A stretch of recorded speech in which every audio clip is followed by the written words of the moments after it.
সকলোকে নমস্কাৰ। মোৰ নাম শ্ৰীমতী কপিলা গোহাঁই। মই বিক্ৰিয়া মহিলা সদস্য, কাৰ্বনীয়া গ্ৰাম্য সংগঠনৰ সভানেত্ৰী আৰু পোহৰ মণ্ডল পৰ্যায়ৰ সদস্য।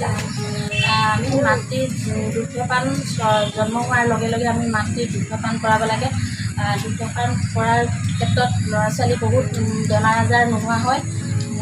বেমাৰৰ পৰা ক্ষমতা প্ৰতিৰোধ কৰা ক্ষমতা বাঢ়ে। প্ৰতি ছমাহলৈ সন্তানক আমি দুগ্ধপান কৰাই থাকিব লাগে। আৰু আমাৰ পোহৰ মণ্ডল পৰ্যায়ৰ যি দুগ্ধপান কৰিছে তাৰ আমি অংশীদাৰী হ'ব লাগে। যিহেতুকে আমি মাতৃক আমি সদায় সকলোৱে আমি CLF সভালৈ আহোঁ। তাত আহি আমি এই বিষয়টো আলোচনা কৰিব লাগে যে এগৰাকী সন্তানৰ বাবে, জন্ম হোৱা সন্তানৰ বাবে আমাৰ দুগ্ধপান অতি জৰুৰী। আৰু সেই দুগ্ধপান খোৱালে সকলো বেমাৰ আজাৰৰ পৰা প্ৰতিৰোধ কৰিব পাৰি। দুগ্ধপানে মাতৃক বহুতখিনি সহায়ো হয় আৰু সন্তানৰো বহুতখিনি সহায় হয়। ইয়াকে কৈ সামৰণি।